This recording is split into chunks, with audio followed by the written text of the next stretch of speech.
జరిగిన BC reservations పెంపు కోసం జరిగిన బీసీ బంద్లో సబ్బండ వర్గాలు పాల్గొన్నాయి. అన్ని రాజకీయ పార్టీలు పాల్గొన్నాయి. ముఖ్యంగా ఇటు బీజేపీ దగ్గర నుంచి అటు మావోయిస్టు పార్టీ వరకు అందరూ కూడా బీసీ రిజర్వేషన్స్ బంద్ కోసం అందరూ కూడా మద్దతు ప్రకటించారు. కాంగ్రెస్, అదేవిధంగా బీఆర్ఎస్, బీజేపీ, వామపక్షాలు, చివరికి కవిత అందరూ కూడా కవిత మొదటి నుంచి కూడా కవిత గారు బీసీ రిజర్వేషన్స్కి సంబంధించి డిమాండ్ ఆమె మొదటి నుంచి కూడా తీసుకొస్తున్నారు. సరే, అందరూ కూడా బీసీ రిజర్వేషన్స్కు సంబంధించి మద్దతు ప్రకటించారు. అందరూ కూడా బంద్లో పాల్గొన్నారు. అందులో ముఖ్యంగా బంద్లో పాల్గొన్న బీజేపీ ఎవరిని డిమాండ్ చేస్తుంది? కేంద్ర ప్రభుత్వానికి వ్యతిరేకంగా బిల్లు వెంటనే తీసుకురావాలని తమ సొంత ప్రభుత్వానికి వ్యతిరేకంగా బీజేపీ డిమాండ్ చేస్తూ బంద్లో పాల్గొందా? అదేవిధంగా కాంగ్రెస్ పార్టీ రాష్ట్ర ప్రభుత్వానికి వ్యతిరేకంగా, రాష్ట్రంలో అధికారంలో ఉన్న కాంగ్రెస్ ప్రభుత్వానికి వ్యతిరేకంగా కాంగ్రెస్ పార్టీ బంద్లో పాల్గొందా? దీంతో పాటు బీఆర్ఎస్, ముఖ్యంగా 2018లో బీసీ రిజర్వేషన్స్ కోటాని తగ్గించిన బీఆర్ఎస్ ఆ రోజు తగ్గించినందుకు నిరసనగా తన సొంత పార్టీ మీదే బీఆర్ఎస్, ఆ రోజు ప్రభుత్వం మీదే బీఆర్ఎస్ బంద్లో పాల్గొందా? ఇలా అందరూ బంద్లో పాల్గొన్నాక అసలు అడ్డెవరు రిజర్వేషన్స్కి? ఏంటి అంటే ఈ బీసీ రిజర్వేషన్స్కి సంబంధించి ఇద్దరు మాత్రమే పాల్గొనలా. ఒకళ్ళు హైకోర్టులో ఈ రిజర్వేషన్స్కి వ్యతిరేకంగా హైకోర్టులో కేసు వేసిన మాధవ్ రెడ్డి, అదేవిధంగా సుప్రీంకోర్టుకి వెళ్ళిన గోపాల్ రెడ్డి, వీళ్ళిద్దరూ తప్పితే మొత్తం కూడా బీసీ రిజర్వేషన్స్కి మద్దతు ప్రకటించిన నేపథ్యంలో అసలు బీసీ రిజర్వేషన్స్ అడ్డెవరు? ఇదే అంశానికి సంబంధించి కాంగ్రెస్ అధికార ప్రతినిధి చరణ్ కౌశిక్ యాదవ్ గారు, వారితో పాటు బీసీ సంఘాలకు సంబంధించి జాజుల గారు జాయిన్ అవుతారు. అదేవిధంగా పల్లె రవికుమార్ గారు, బీఆర్ఎస్ నుంచి పల్లె రవికుమార్ గారు, బీజేపీ నుంచి తాడూరి శ్రీనివాస్ గారు మనతో జాయిన్ అవుతారు. ముందుగా చరణ్ కౌశిక్ యాదవ్ గారితో మాట్లాడదాం. చరణ్ గారు నమస్తే అండి. నమస్తే మేడం.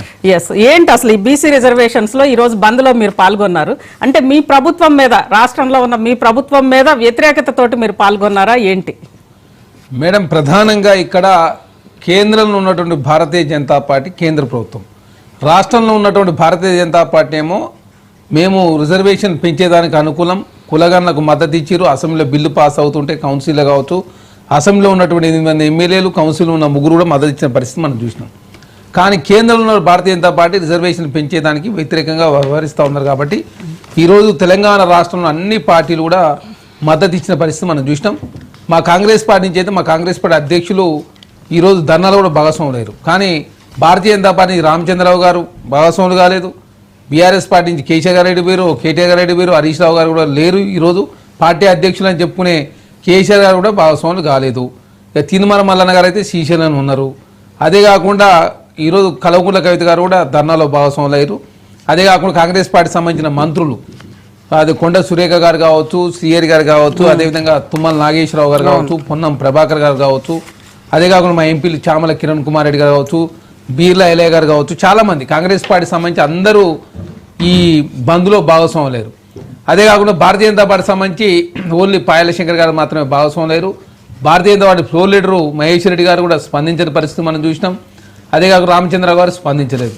కాబట్టి కాంగ్రెస్ పార్టీగా ఓన్లీ కేంద్రంలో ఉన్నటువంటి భారతీయ జనతా పార్టీ రాష్ట్రంలో ఒక వైఖరి, కేంద్రంలో ఒక వైఖరి ప్రదర్శిస్తూ ఉంది. అదే కాకుండా ఇప్పుడే కాదు, గతంలో కూడా అదే చేసి నితీష్ కుమార్ గారి నేతృత్వంలో అఖిలపక్షాన్ని ఢిల్లీ తీసుకుపోయినప్పుడు కూడా ఆనాడు కూడా భారతీయ జనతా పార్టీ రాష్ట్ర నాయకత్వమే రిజర్వేషన్ మించేదానికి అనుకూలం, కేంద్రంలో ఉన్నట్టు భారతీయ జనతా పార్టీ వ్యతిరేకించింది. అది పాటీదారు, గుజరాత్లో ఉన్నట్టు పాటీదారు ఉద్యమంలో అదే జరిగింది. మహారాష్ట్రలో మరాఠా రిజర్వేషన్ అప్పుడు కావచ్చు, గుజ్జర్లకు సంబంధించినటువంటి అదేవిధంగా రిజర్వేషన్ కావచ్చు, అదే కాక జాట్లకు సంబంధించిన రిజర్వేషన్ అప్పుడు కూడా కేంద్ర ప్రభుత్వం రిజర్వేషన్ పెంచడానికి మేము వ్యతిరేకం అని చెప్పి చాలా స్పష్టంగా వారు ప్రకటించారు. అదే కాకుండా అమిత్ షా గారు జార్ఖండ్ ఎలక్షన్ల సందర్భంగా చాలా స్పష్టంగా మాట ఇచ్చారు. 50% సీలింగ్ ఎత్తేయడానికి కేంద్రం కట్టుబడింది, మేము మాట ఇస్తున్నామని చెప్పేసి జార్ఖండ్లో చెప్పి, కానీ జార్ఖండ్లో ఓడిపోయిన తర్వాత భారతీయ జనతా పార్టీ మరి మాట మార్చుకుందా, లేకపోతే రాష్ట్రంలో ఒక వైఖరి, కేంద్రంలో ఒక వైఖరి తీసుకుంటా ఉంది. అదే కాకుండా ఏమనంటే అఖిలపక్షాన్ని ఢిల్లీ తీసుకుపోవడం చెప్తా ఉన్నారు. చాలా స్పష్టంగా రాష్ట్ర ప్రభుత్వం లేఖ రాసింది. ఇప్పటివరకు లేఖ విషయంలో మేము కలుస్తాం, అఖిలపక్షాన్ని తీసుకొస్తామని చెప్తే ఇప్పటివరకు కేంద్రము అపాయింట్మెంట్ ఇవ్వడం లేదు, రాష్ట్రపతి గారు అపాయింట్మెంట్ ఇవ్వడం లేదు. చాలా స్పష్టంగా మా డిప్యూటీ సీఎం బట్టి విక్రమార్క గారు మొన్ననే చెప్పారు, భారతీయ జనతా పార్టీ రామచంద్రరావు గారు అపాయింట్మెంట్ తీసుకుంటారా, కిషన్ రెడ్డి గారు తీసుకుంటారా, బండి సంజయ్ మీ నేతృత్వంలోనే మేము వస్తానికి సిద్ధంగా ఉన్నాం. అంటే ఒకవేళ బీజేపీ వాళ్ళు రాష్ట్రపతిని కలవడానికి కానీ లేదా ప్రధానిని కలవడానికి కానీ అపాయింట్మెంట్ తీసుకుంటే వాళ్ళ నేతృత్వంలో అఖిలపక్షం వెళ్ళడానికి కాంగ్రెస్ ప్రభుత్వం సిద్ధంగా ఉందా?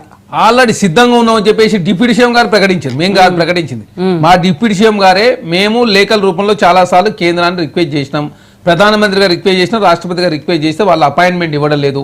మీ నేతృత్వం, భారతీయ జనతా పార్టీ నేతృత్వం మేము కలవడానికి సిద్ధంగా ఉన్నాం, మీరు అపాయింట్మెంట్ ఫిక్స్ చేయండి అని చెప్పేసి ఈ ముగ్గురు వ్యక్తులకు సంబంధించి కిషన్ రెడ్డి గారు, బండి సంజయ్ గారు, రామచంద్రరావు గారు, ఈ ముగ్గురు ఎవరు డిసైడ్ చేసినా మేము రావడానికి, మీ నాయకత్వం రావడానికి మేము సిద్ధంగా ఉన్నామని చెప్పి రాష్ట్ర ప్రభుత్వం చాలా స్పష్టంగా ప్రకటించారు.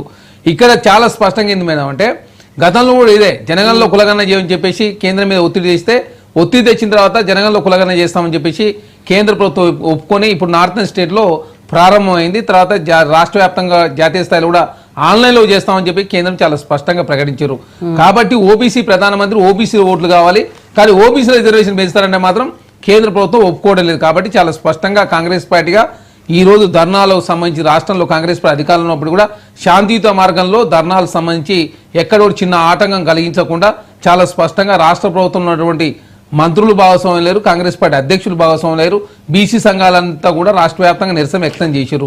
కాబట్టి భారతీయ జనతా పార్టీ కోర్టులో ఇది ఉన్నది. ఎందుకంటే ఈ అంశం అంతా కూడా చాలా స్పష్టంగా కేంద్రంలో చట్టం చేస్తారా లేకపోతే పార్లమెంట్లో అదేవిధంగా 9th షెడ్యూల్ పెడతారని చాలా స్పష్టంగా చెప్పాల్సిన అవసరం. అదే కాకుండా మీరు చూస్తా ఉన్నారు, తెలంగాణ రాష్ట్ర ప్రభుత్వం సుప్రీంకోర్టు పోయిన తర్వాత మధ్యప్రదేశ్ సంబంధించినటువంటి రాష్ట్ర ప్రభుత్వం మోహన్ యాదవ్ గారి నేతృత్వంలో వాళ్ళు కూడా సుప్రీంకోర్టులో కేసు వేసారు. కానీ తెలంగాణ రాష్ట్ర ప్రభుత్వం వేసిన తెల్లారే వాళ్ళు కూడా కేసు వేసారు. అది ఇంకా సుప్రీంకోర్టులో ఆర్గ్యుమెంట్ జరగలేదు. వాళ్ళు కూడా 15,000 పేజీలకు సంబంధించినటువంటి డేటా తోటి ఓబీసీలకు సంబంధించి 14% రిజర్వేషన్ 27% పెంచండి, విద్యా ఉద్యోగాల 33% రిజర్వేషన్ ఇవ్వండి, సంక్షేమ పథకాల్లో మహిళలకు 50% రిజర్వేషన్ ఇవ్వండి, మా రాష్ట్రంలో బీసీల అణచివేత ఈ విధంగా ఉందని చెప్పి చాలా స్పష్టంగా రిపోర్టుతో కూడినటువంటి సమాచారంతో వాళ్ళు కూడా సుప్రీంకోర్టు వచ్చారు. అంటే కాంగ్రెస్ పార్టీ తీసుకున్నటువంటి బీసీకి సంబంధించినటువంటి రిజర్వేషన్ పెంపు అంశం ఇది జాతీయ స్థాయి అంశమైంది.